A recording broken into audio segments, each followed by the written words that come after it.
Just this guy running around with got to run away. This guy running around with his wang out. Bobby, no, Bobby. Bobby. Welcome to the Spindash Retro Gaming Podcast. Prepare yourself for the joy of classic gaming. Dive straight into your delicate, liquid earbuds.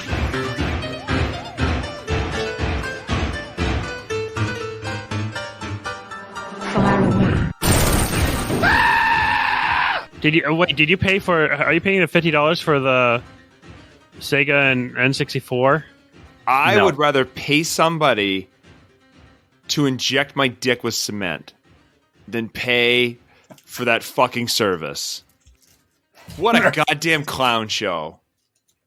I cringe thinking of it. I can't imagine. I can't believe Nintendo's awful. They don't even re-releasing the games and charging all this fucking money for everything that they don't put any effort into. I got mad. They charged $60 for Link's Awakening. Like, get the fuck out of here. I would never tell my listeners to go and pirate every one of Nintendo's classic games. I would never, ever tell anyone that they should tell Nintendo to fuck off and pirate all their old games. I would never tell them to do that. It's complete bullshit. I can't. And it's not even good emulation. It's worse. So, like, the Virtual Console for Wii U was pretty bad compared to the Wii. How do you continually downgrade a fucking emulator? Like, just keep it the baseline of like passable. How do you get worse? Have you played N64 one of the N64 games? I watched a comparison video of how Ocarina of Time runs, and it gets worse. It plays pretty great on my 3DS. Oh yeah, that's the best way to play Majora's Mask. I need to get that. Yep. Yeah, this has Cheers, been boys. What do you got there? What do you have? This is a Samuel Adams Oktoberfest. Very tasty. I sacrificed one because I was trying to do I added a shot. I poured in a glass and added a shot of Fireball cinnamon whiskey. Jesus. See if I can get like a in the beer. Yeah, like a pumpkin pie kind of deal. Ugh. No. Well, I was like, oh, maybe I get that. Like, no, it didn't do it. No, it works with cider and cinnamon whiskey because that goes well together. I have a Sam Adams as well. Oh, Jacko. That's what I've got. Hey, Great. Nice. Same beer for first time ever, I think. I'm not a lover of pumpkin beer, but it's okay. It's pretty good. Shipyard is a little too pumpkin-y for me. Yeah. But I don't know. You got to do the cinnamon sugar on the rim. That gets it tasty. Oh, that's basic. Get your UGG boots. Get your UGG boots and your Han Solo vest, and you're ready to go. Fall is here. Watch out, Greedo. I chugged. Me and Nicole went on a date Saturday night. A date? Yeah, we had date night. So the company gave us a $50 gift card to a restaurant, so we just used that. I literally drank it was only Bud Light, but I drank it like it was water. I was like, slamming it back. I literally just like, this is water. Pretty much took it back. I'm like, I haven't done this in a while. Yeah, it tastes like water compared to PBR, which tastes like hay. What a blue ribbon, John. Yeah, John. How many blue ribbons have you won, John? Yeah, 0. Well, I don't know. You saw them on Vinyl Haven hanging up. My little track from like the relay races on 4th of July. Or isn't you that was commenting on them? No, I didn't see that. Oh, that was Justin then, maybe. Well, John, why don't you tell us? Why don't you? Yeah, lead us in. Okay. Well, I guess this formally, we'll start the episode. I don't know what number episode of Spindash that we are on. Spindash. Spindash. That's right. I forget sometimes. We should change it to Spindash. Hey, John, I'll spoon you. Yeah. I guess this is our pseudo Halloween episode. It's spooky month round 2. We've had 2 spooky episodes. Spooky. Where I tried to pick a scary game. The results will be discussed. I don't know. With me are Gomez and Uncle Fester. So know who I am. Fuck. Spooky Halloween. Fuck. I don't. Matt fitting because you were Gomez at one point for a costume. And we're going to get into costumes at some point tonight too. So stay tuned. We're going to discuss our favorite. We're going to talk about what John dresses up during BDM time. Yeah. So I guess we'll segue into pickup since we started down that trend. I'll lead off.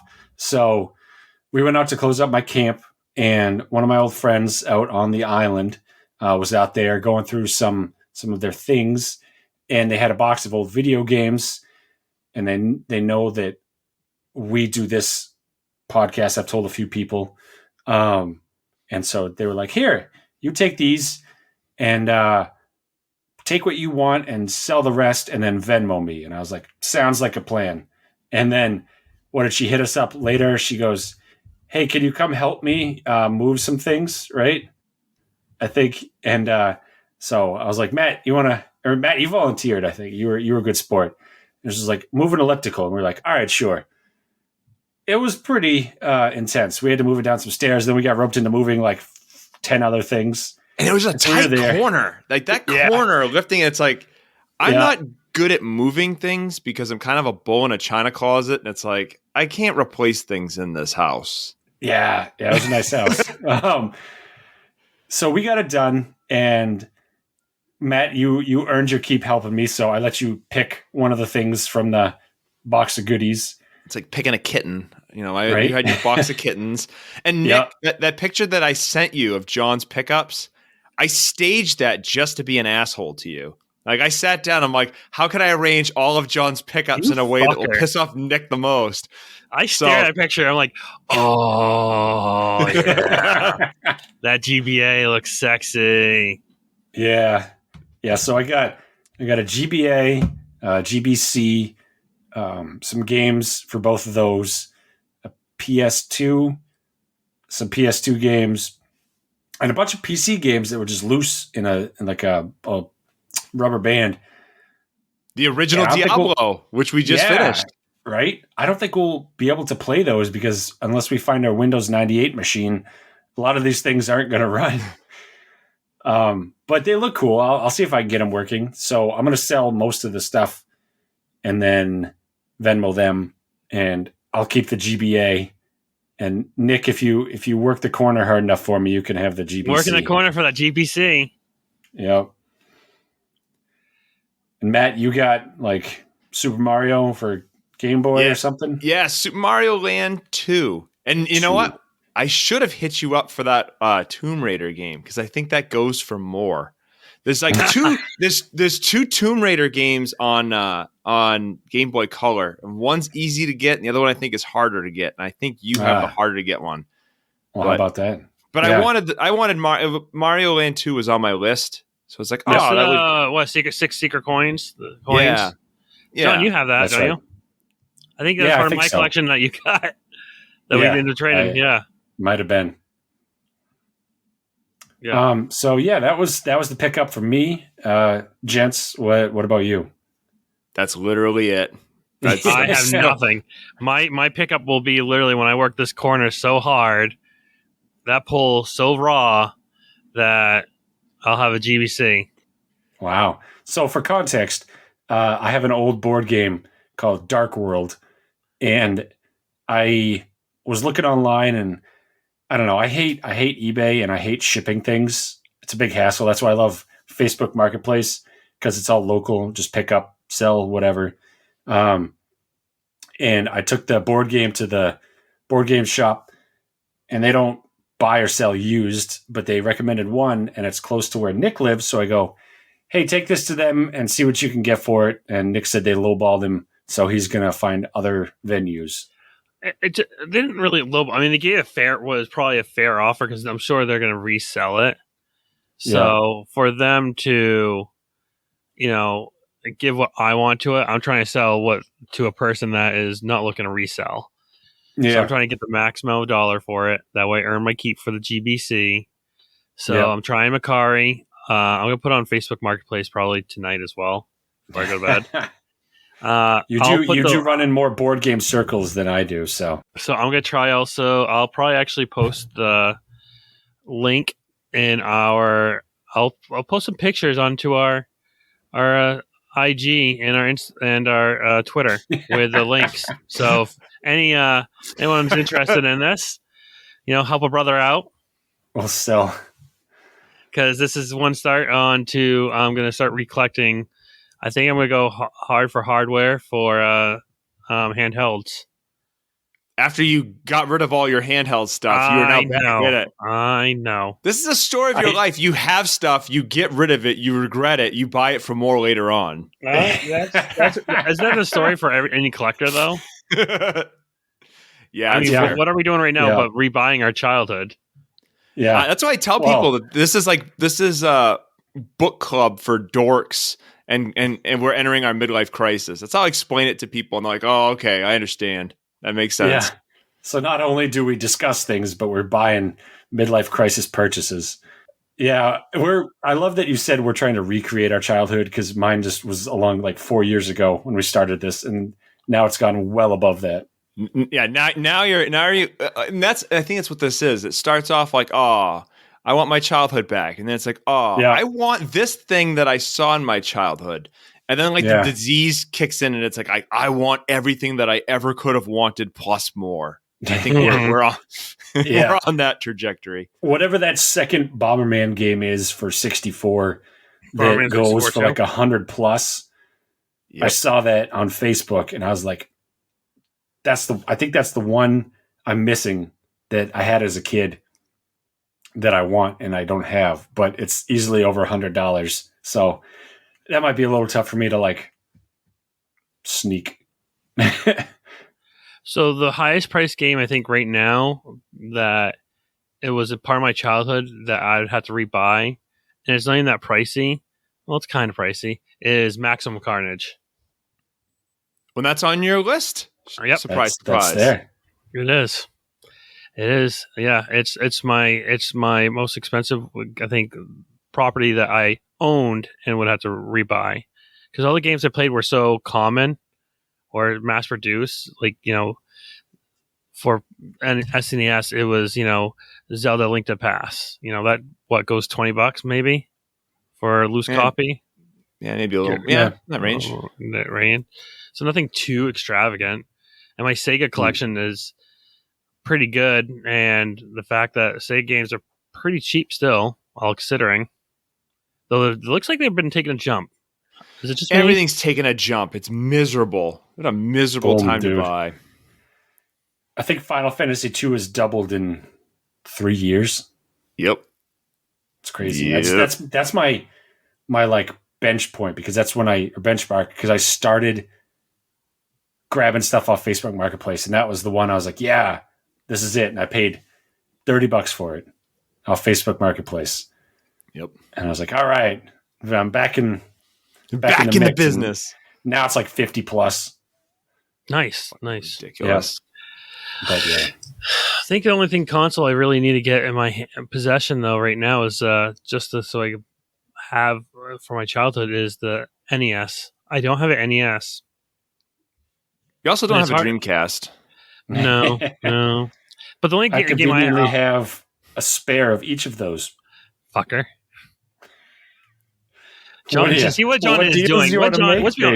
Let's be honest. What John is doing is like, how can I whore out Nick for the remainder of his life? Okay, I'll just gather all these extra things because I know I'll like, hey, you want a bargain? You gotta just do this task for me, and you can have it. And you don't trade me in fantasy football anymore, so I gotta manipulate you somehow. You haven't posted it. You haven't asked me to trade yet. All right, I'll think of something. This is gonna be like the season of trade rapes, where John just like, here's a Game Boy game. Let me have your entire your top 3 in your lineup, and everyone just sits back and watch John just administer rapings. If you want it, John, it's yours. I'm so mad that Party D is beating me, because his draft was abysmal and his trades were abysmal, and somehow he's still ahead of me by 1 point, but he's 200 points below me. He's like one of those. he's like one of those movies where a guy gets shot and he just keeps on walking, and it's like the war movie. Like that's Party D. He's gotten lit up by all these things and he's just stomping. Is he in third place? Yeah, fourth. I'm in fifth. I'm like, just and he's barely 200 points below me. I mean, if we're going to stick to a Halloween theme, he is quite literally Michael from Halloween. Can't get rid of the fucker. Doesn't die. He walks very slow with very accompanying music, creepy music. I love that music. That's so creepy. Speaking of creepy music, the game of the moon cycle. I don't know. I was going to say the game of the week, but it's been like the game of John's menstrual cycle. It is. Wait, I had it written down. Hold on. The game of the half moon. There we go. That sounds good. The half moon, right? It sounds fucking horrible, just like this fucking game, John. Oh, Jesus. Me Timbers, why did you pick another shitty game? Battle for shitty games. The whole bottom of our fucking combined list is you and me. Well, and Matt with Greek Boy.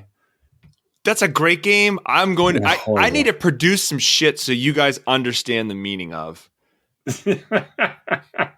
I just unintentionally do it. Mine is not for on purpose. Your picks are always funny because you're excited about them. Like you're just like this dog that drags in like a dead rat or something, expecting like applause. And it's like, get it out of here! I'm so happy. Some internet dude just tells me this is a hidden gem of a game, and I'm like, yeah, it is. Yeah, let's do it. And then it sucks.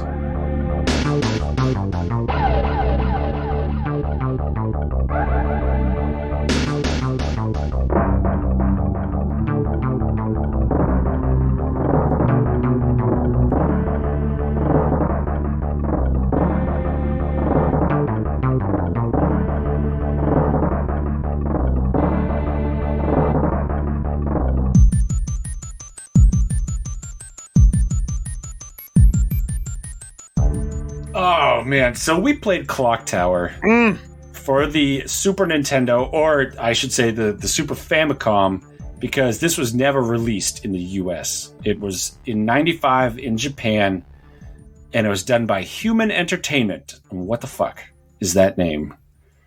And the guy that was behind it was Hifumi Kono, who is now with Nude Maker. Nude Maker. I noticed that. I kept kind of clicking his name and it kept redirecting me to Nude Maker. I'm like, what type of fuckery is going on here? He's a weird dude, man. He did an AMA on Reddit and he was just all over the place. Like this guy's high energy and probably likes. He's probably high. Or that. A lot of caffeine going on. But yeah, so they did this game in 95. I guess it was a small studio. They've made a few games over the years.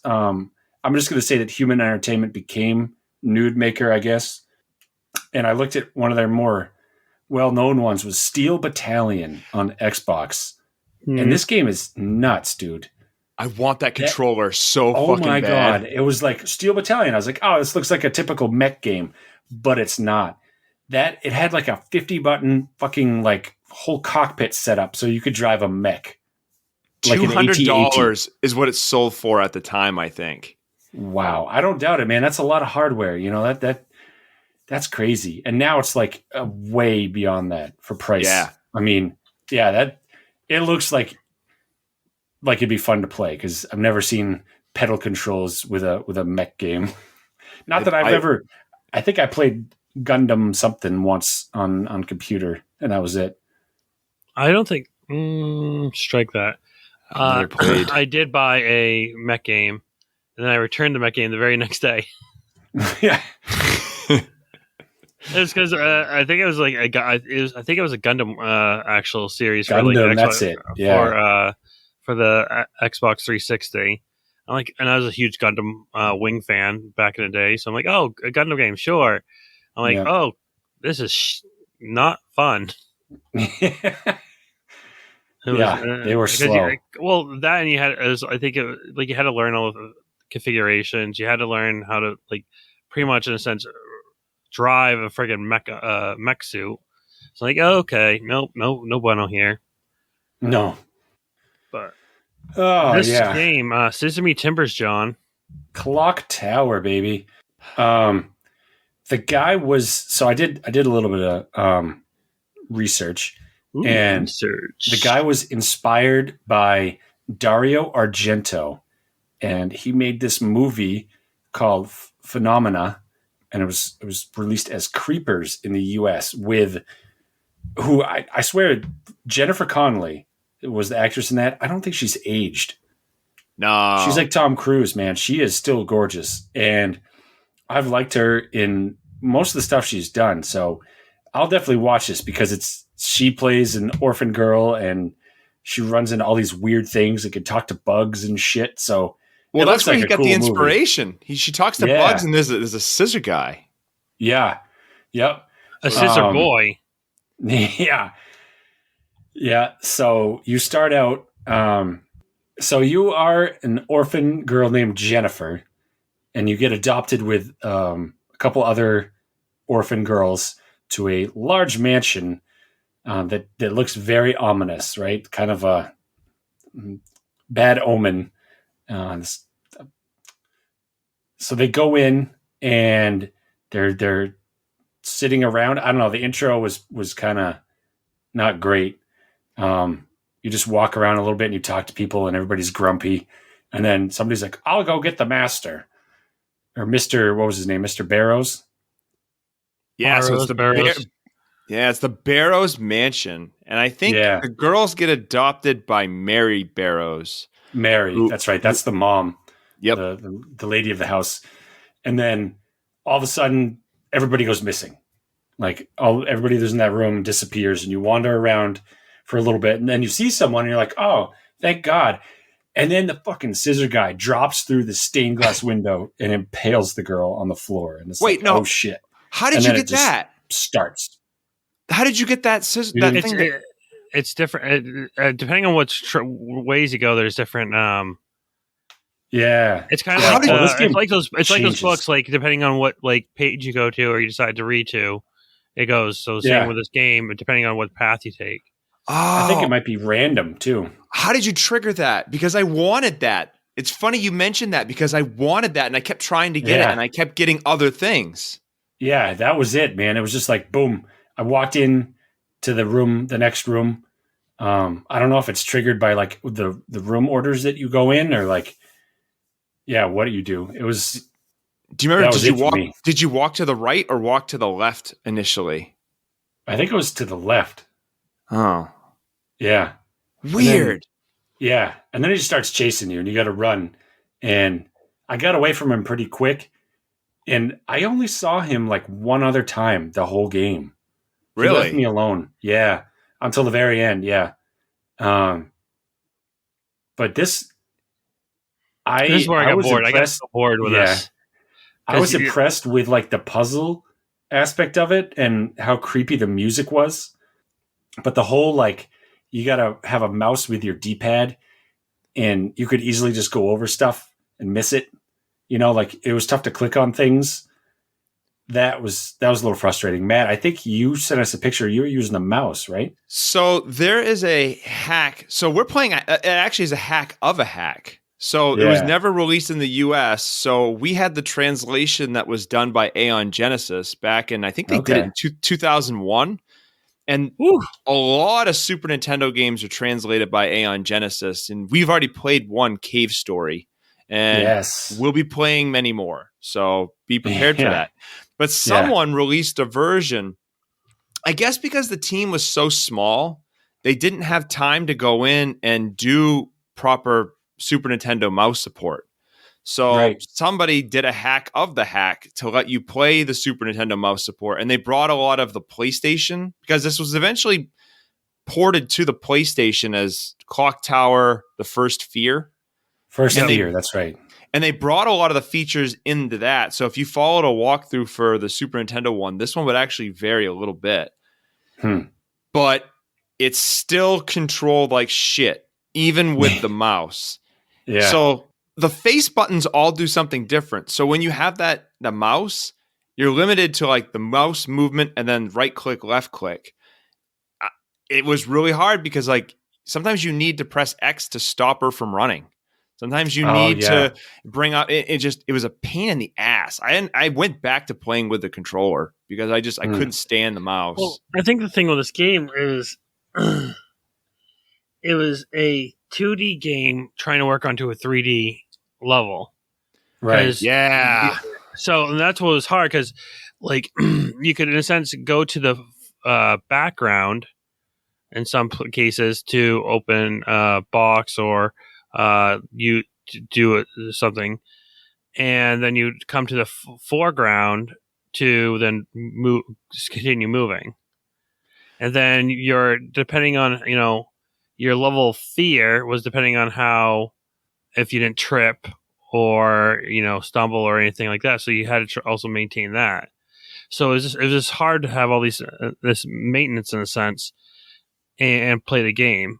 Like the puzzles part, yeah, it was fun, but like you, John, I didn't see in a sense, the only villain, the reason why you're running. There's only one villain in the whole game in a sense, and it's this like schoolboy looking creepy thing that has an oversized pair of scissors. Oh man, that was He's doing some gardening. Yeah, Nick, like you raised a good point before we get into Dingus and his scissors, though. So when I play a game, I'm navigationally challenged, so I struggle to get around games that I can understand. But this game was like a whole different level because you're right. It was like the screen, like you're playing in 2D, but where you're moving is in a 3D space, but you're moving 2D. So like trying to understand where you are in relation to this map, I got lost so much. Like it just didn't. The layout of the mansion did not make sense. I think if someone's listening to this, backtracking. Yeah, it's like I went over here. Why can't I get here? It's like, well, no, this is 3D space, but you're looking at it in 2D. Which if you can move up and down, like if you could hit up, I know you can hit up and you go into another room, but if you could have the ability like to go down or something, I don't know. I couldn't do it. It was hard because I don't online. think. Well, I think it was. I don't know. I could see this being well for the computer. Like I could see this having full support with the computer because if you think about it, if you have your mouse and you have your keyboard, perfect there. I think that's what would help greatly.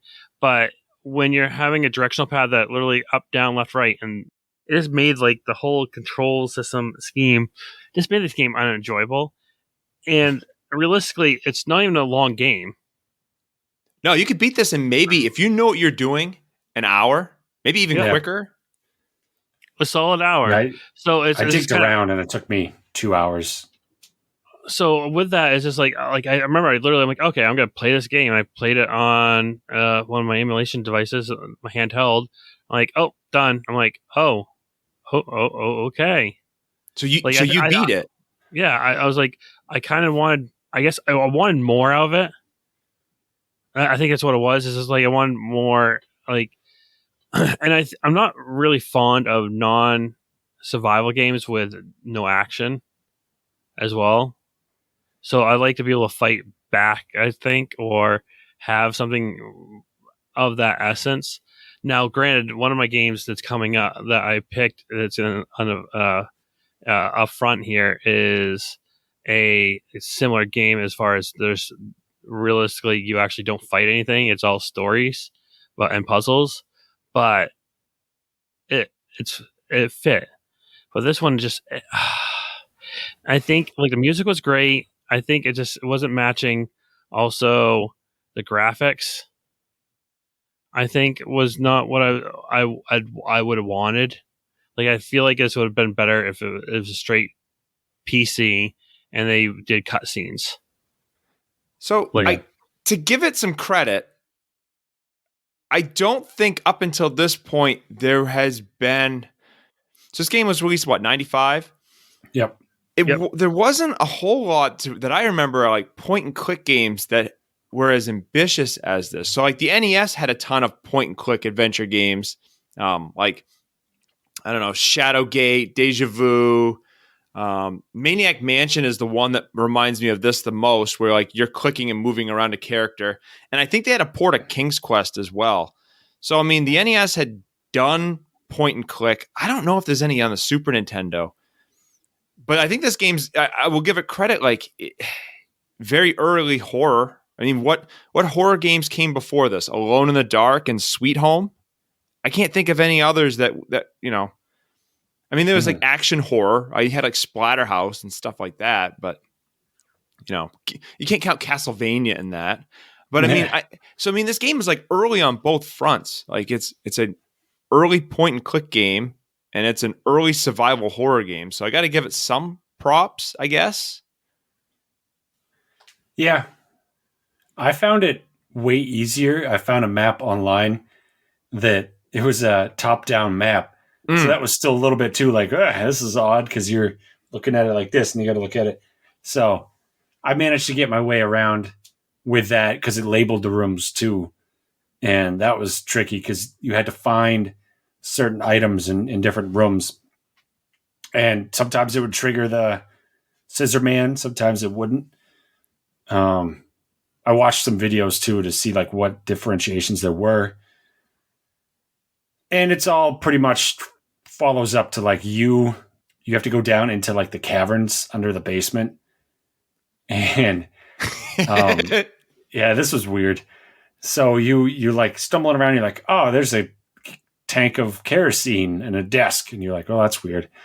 And then you climb up this ledge and you walk over and there's like a stage or like a big canopy bed. I thought it was a stage at first. I was like, what the fuck? And then it opens up and there's this giant blob dude who looks like his face reminded me of Total Recall, the guy on Mars that comes out of the chest. He's like, hey, yeah, he was. And he starts crawling after you and you're like, oh, shit. And then you run and you're like running through the little puddle, like flooded area.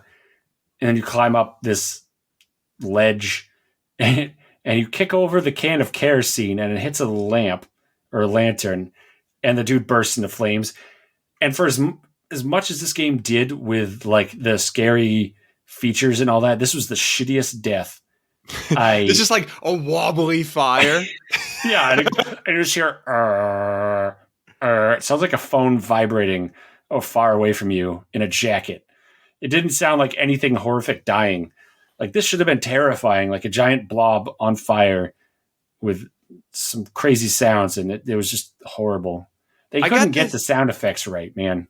I got this like South Park vibe out of it where he's just like laying in bed, like, Mom, and just like feeding him shit. This fat blob man. Because you figure him and Dan Barrows. So Dan Barrows is, man, we forgot the whole fucking family. Right. So Mary is married to Simon, who's the dad. And I think they lock him in a cage somewhere. Mm-hmm. And she had two demon babies. Dan, who is the fat blob dude that John loves, and Bobby, who's the scissor man. Yeah, Bobby Barrows, man, that's a good name. It is. Did you guys run it? Did you run into the doctor? Did you run into the doctor's diary? That's messed up, man. Oh my god. Yeah, I love the cutscene too. She's like holding a skeleton, and she reads the diary, and it's her fucking dad. Her dad was the doctor, so she's an orphan, and I don't know how long ago that happened, but like. She becomes an orphan because her dad goes missing, right? Yep. And her dad wound up here, and he birthed two demon babies, and they ate his hand, and then they locked him in this room, and he suffocated to death. I think this would be a better... I would like to see this actually done in a movie. Right? We always talk about that. It's fucking alien. My problem, everything about this game is amazing except the gameplay. Like this game is great except for being a game. That's if we had played this on PC, it would have been way better because we had a mouse and buttons. And she walks so slow. Yeah, dude. It's like, and I didn't realize until later on, like she gets tired and the color behind her face changes. Yeah. So like if it goes to red, you just gotta sit down and then it goes back to blue, but you just like sitting there on the floor in like a little position. Yeah. I'm gonna do that at work. So like, if I get stressed out at work, I'm just gonna stop in the middle of the hallway and just sit there and like collect myself in the hallway. Oh, that's God. what kids do, right? We could do it. Bring it back. Breathing exercises. Yeah.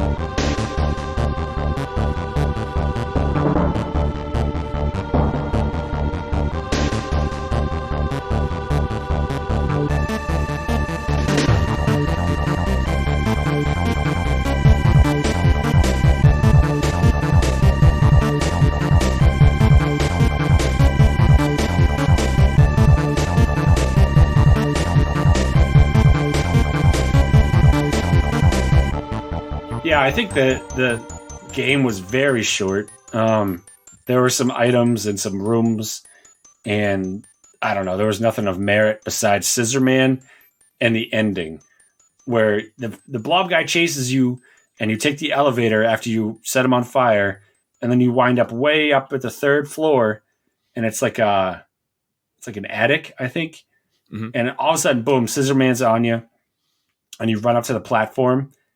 Right? And you flip those fucking breakers, and then the gears drive Scissor Man insane, and he falls off. And then, straight out of, like, Jason, his mom comes out of the shadows, and she's like, I will kill you. And then, you just check her, and she flies into the circuit breaker and gets electrocuted. And that's it. That's the fucking game. The endings are, and did you watch all the alternate endings? Because there's like 8 different endings to this game. So I watched a couple of them. Like there's one where like you and Mary are climbing up the ladder, and I think you kick her off. There's one where you're in the garage where you go start. I guess if you start the car a couple times, it'll let you drive off. And as you're driving off, Scissor Man comes out the back, and you see the scissors, so you're implying you die. It's weird. So like. And John, I wanted to get your thoughts on this. So looking at the characters, right? So you're Jennifer. Where's the other one? So Anne, it is possible that Anne can survive. I think she's the one. I think Anne's the one that comes through the ceiling. Laura is you the didn't other. get to see her get impaled, so she might survive in your. Yeah, because Laura died in mine. Laura was in the bathtub, and Scissor Man came out and chopped her up. Yeah. But Lot, the redheaded friend, is the only one in this game that cannot survive. No matter what you do, Lot will always die. So it is a commentary on. Die. So I wanted to get your thoughts on that, John. And yeah, he's in. They're trying to sacrifice him down in the caverns. No, right? It's a girl. It's a girl. I think she's just. Yeah. Shit. Yeah. I forgot where she winds up, dude. I don't know. I kind of like. She gets sacrificed down near Dan. Yeah. Yeah, somebody got sacrificed. It was a redhead, right? It was the boy. No, that's a girl. That's a redhead girl. They're all girls. It's an all-girl thing. All right, man. He looked like a boy in the little. She's like the Velma of the group. Yeah, yeah, dude. I don't know. This, like you said, the story and the music were wicked cool, but the gameplay just fell on its face. There's 9 endings altogether. So there's 9. Jesus. Okay. No, I did not. Like I said, this plays out like this. This reminds me of one of those books you read. Like, okay, read this. I used to like those. Yeah. And then go to this. I always hated it because somehow I always found it where I finished a book very quickly. Because they're like, oh, go to this page. Oh, go to here. Oh, go to here. Okay. And then I either died or hung there.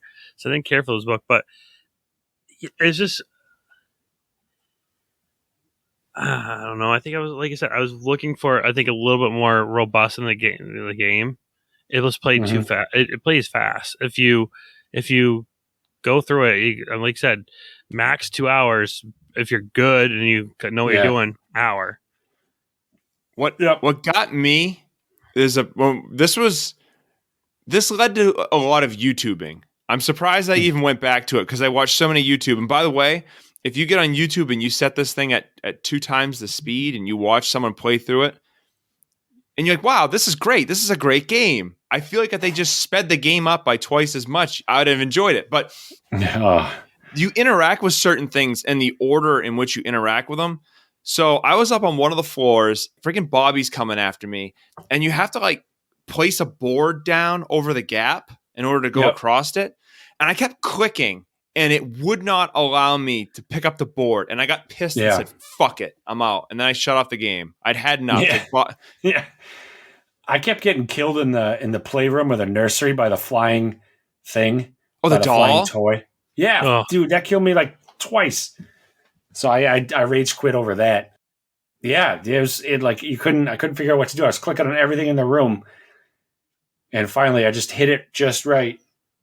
But yeah, that was annoying. Those DOS games too. Like you're like, okay, what do you want to do? Pick up stick. What do you want to do with stick? Hit Bobby with it. Yeah, smack Bobby. That boy ain't right. All right, wait. So now, because I'm thinking this, and this is just popped in my head, and it's probably random.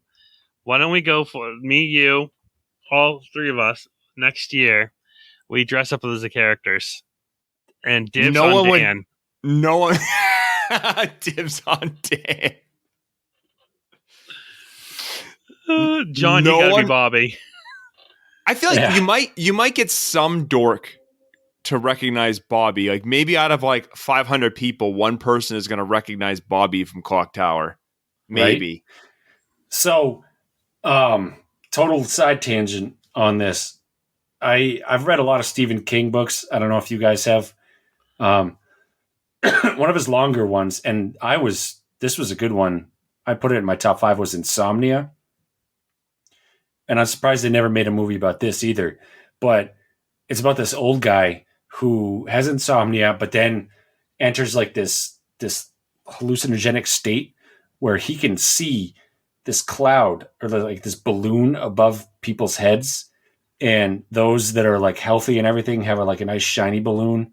And then people that are sick and like evil and they get like little gray, like deformed ones. And there are these 3 little fucking dudes that have giant pairs of scissors. And when it's somebody's time, they just come along and they cut the balloon string. But only this dude can see it. They're totally invisible. And then all those people die like shortly thereafter. They cut the strings. But it was like the 3 little demons just pop out of nowhere and they have these big scissors. And I was like, wow. He got this from, well, he might not. I don't know, man. Like whenever that movie was made, did Stephen King write this before that? You'd have to. Maybe there's something way back. Didn't Stephen King used to get like high on shrooms and write a lot of his books? He did a lot of stuff back in the day. Yeah, he imbibed. But I mean, damn, dude, he wrote some cool stuff. Insomnia by Stephen King was written and released in 1994. Wow. Yeah. Scissor Me Timbers. Yep.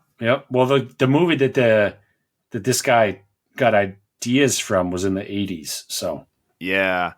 I guess it was something. I don't remember if it was this movie or something else, but I was reading that there was a scene where like the scissors go through somebody's cheek, and for some reason that stuck with him. So I don't know how that led to 10-year-old Bobby, who looks like an 80-year-old midget, running around with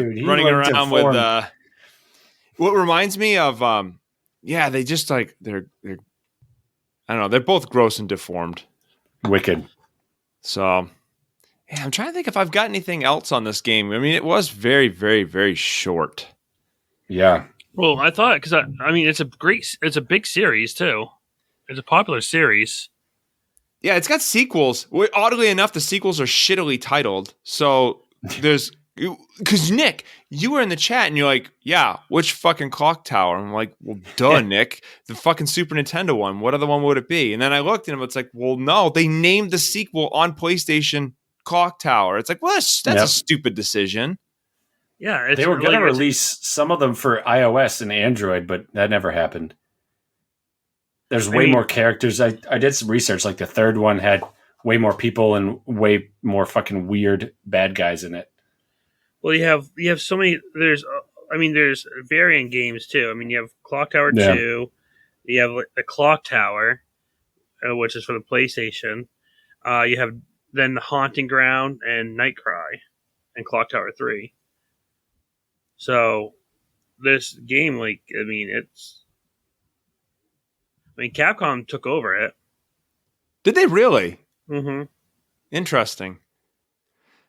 I'm not shocked that this game is important. and I'm not shocked that it makes a lot of people's hidden gem lists, because I can be sympathetic to it in some ways. Like I can see what they're getting at.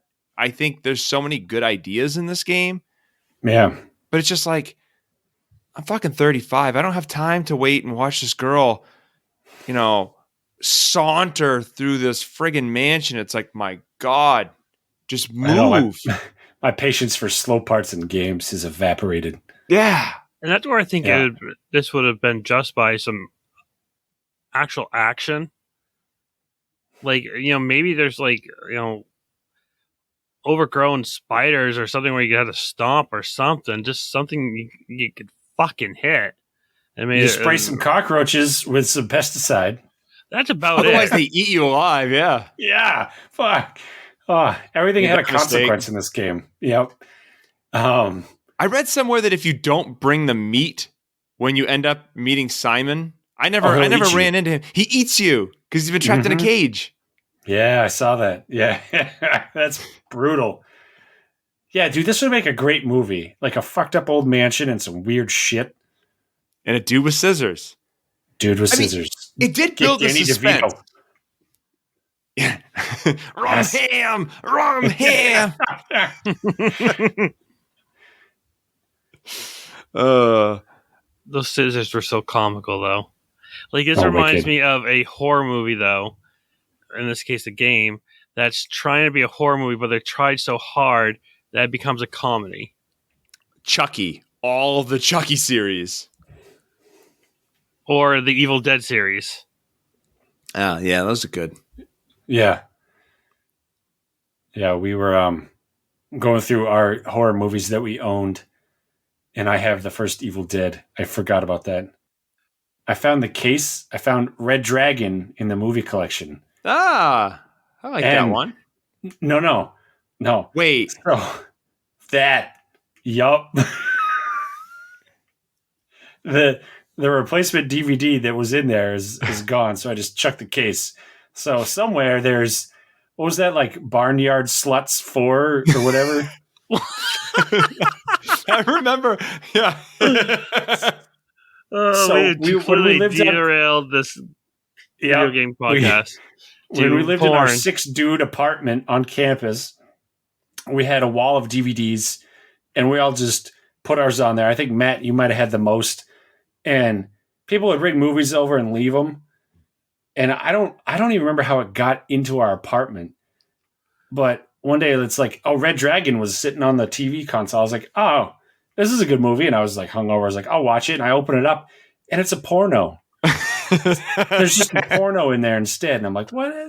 So I put the porno on and everybody comes out. They're like, wow. And it was one of those like very low production budget pornos. So what's sat there and had a laugh. If this is our most listened episode, it's probably because of this.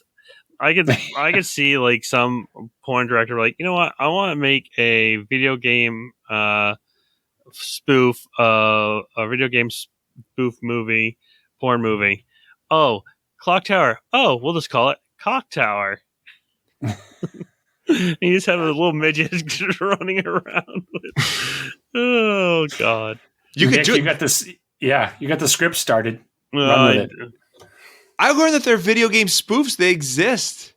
I was looking up stuff for. I wanted to add Myst to the list for next year, and there was a spoof called Pissed, Pyst, and like the whole island's trashed. I was like, oh man, I should add that instead. Yeah. So Nick, you could make Cock Tower. That sure could be your claim to fame. Oh snap! Just this guy running around with gotta run away. This guy running around with his wang out.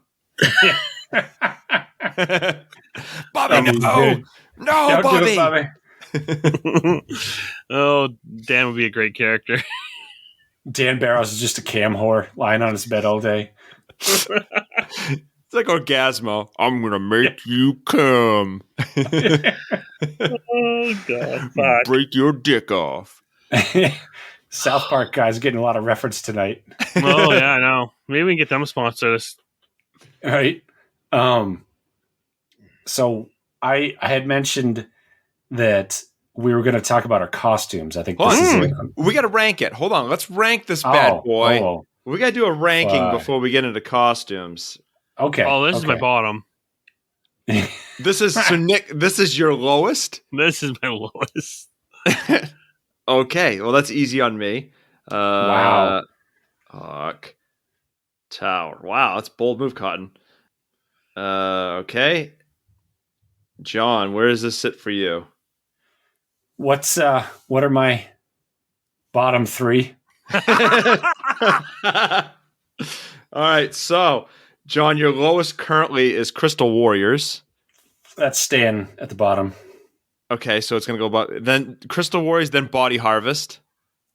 This is above Body Harvest. Wow. Okay, then John, you have Final Fantasy Tactics. You better not, you cunt. He did. He has Final Fantasy Tactics. Right above Final Fantasy Tactics. Below Battle of Olympus, above Final Fantasy Tactics. Yes.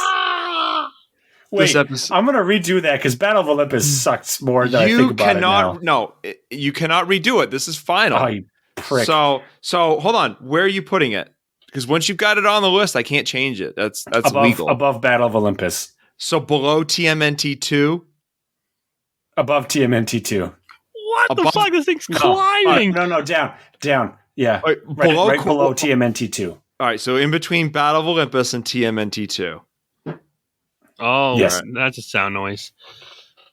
Oh, wow. This is falling apart real quick. All right. Let's see where this ends up. Let's see what the Matt, you fucking us. How are you doing this?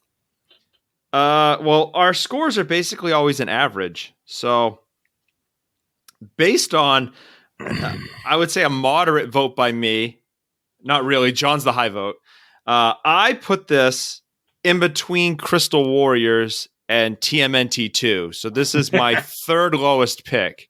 Nick, you put this as your absolute lowest. So number 36. John, this is your 1, 2, 3, 4, your fifth lowest pick. So to date, Clock Tower is right above Body Harvest and right below Crystal Warriors. John, congratulations on the second lowest pick currently. Nice. Do I have the bottom 2?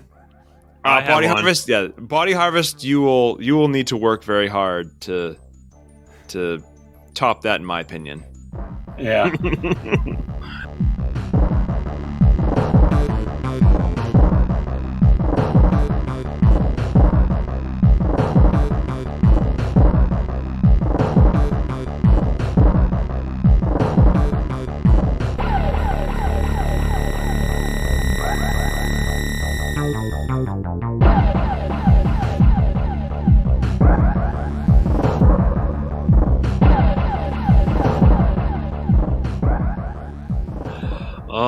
John, costumes. Tell me what you're thinking. Yeah. All right. So we're gonna talk about our favorite costumes we've done over the years. I know I don't dress up anymore. You know, we all got kids, so they come first. So we dress them up and take them around to whatever, get candy. Try not to steal their candy too early, but sometimes it happens. Oh, it's called parent tax, bro. Yep. That tax. No, this isn't even this is the stuff we're supposed to hand out, but I've dipped in. I'll have to say, okay, one of mine was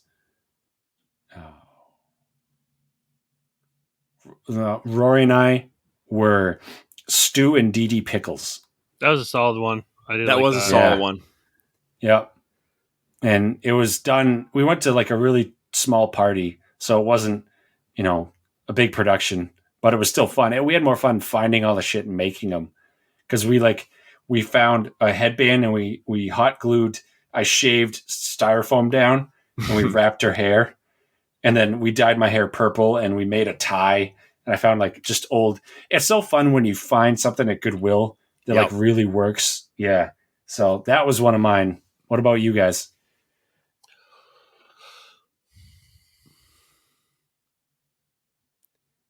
I gotta think what I had it's tough. I was a vampire, and not like a classic like put in fangs. Like I had like the It was like one of those disgusting, deformed, like big bat heads kind of deal. Oh man! So like it had really pointy ears, and it was a huge mask. And I had it for years, and it was my go-to for actually I think almost every year from when I was 11 all the way up to like I think I trick or treated to like I was 15, I think. I went to about 15, so I used that almost every year. And I think before that, my favorite one was when I was a kid. I went as Leonardo from Ninja Turtles. Nice. I gotta think. I have a. I mean, my I have mom one for was both awesome. you guys.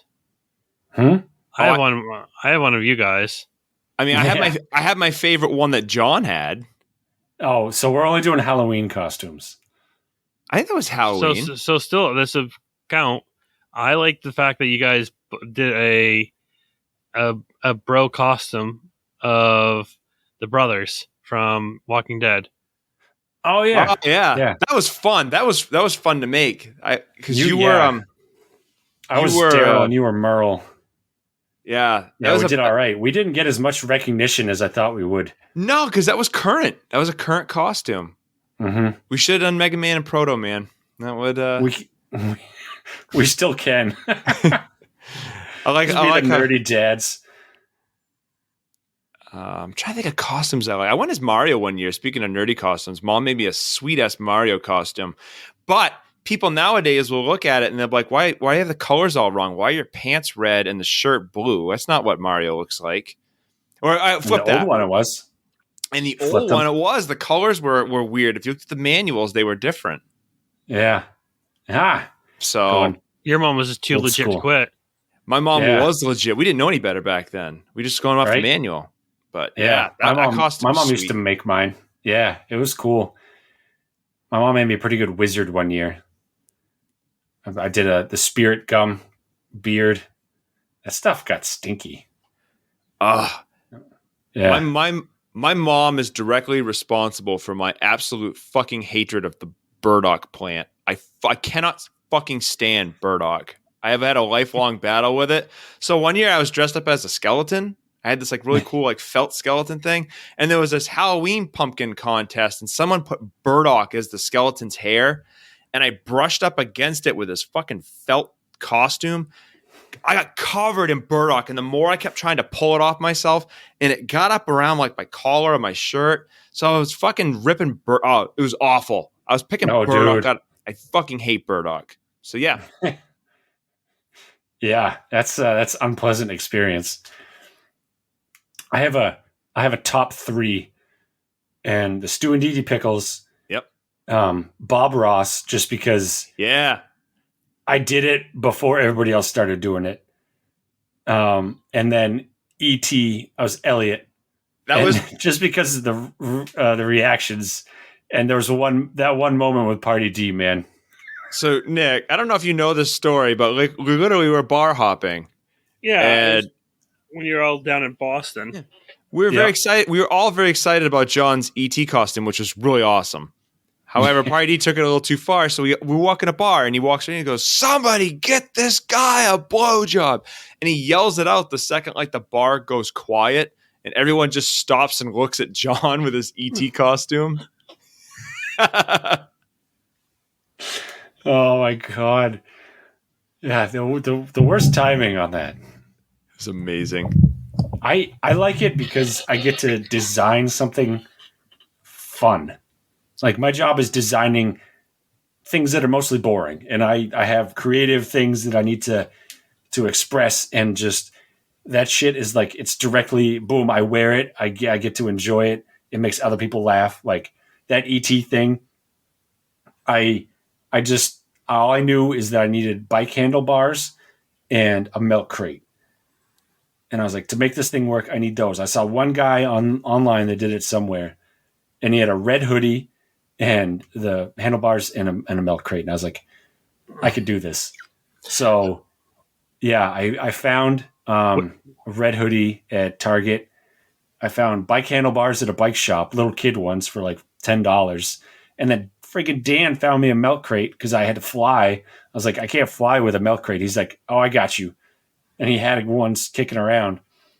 And then I used a flexible gutter drain spout, and I cut a piece of cardboard and I like zip tied ET's face and I glued it onto the gutter spout, and I zip tied that to the milk crate, and then we put a towel over him.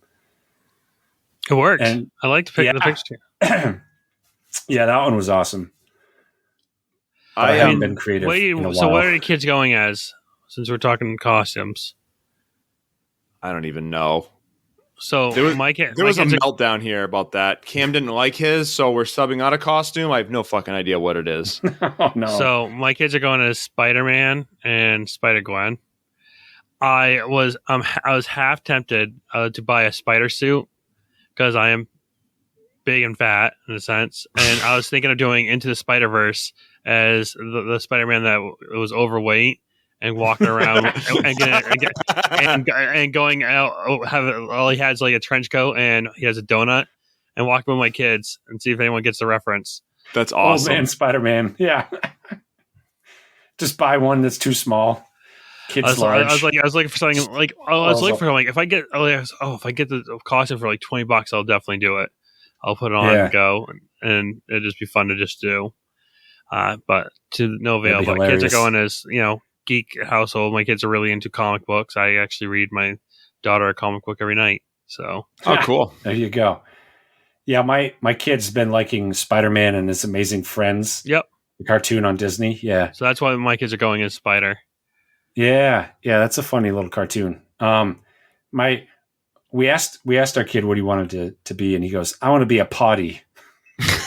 You better honor that. No, we go, well, but I don't think they have that. We were in the costume store, and we're like, well, there's some here. Why don't you go see what you like? And he found the pterodactyl costume. So he's a pterodactyl. He likes dinosaurs, and I didn't want to have to go find a potty costume. Dude, maybe in like a couple years, when he's not as cute, and it could be funnier, when he's like 5. Yeah, your wife would not like you. A 2-year-old running around as a toilet. No.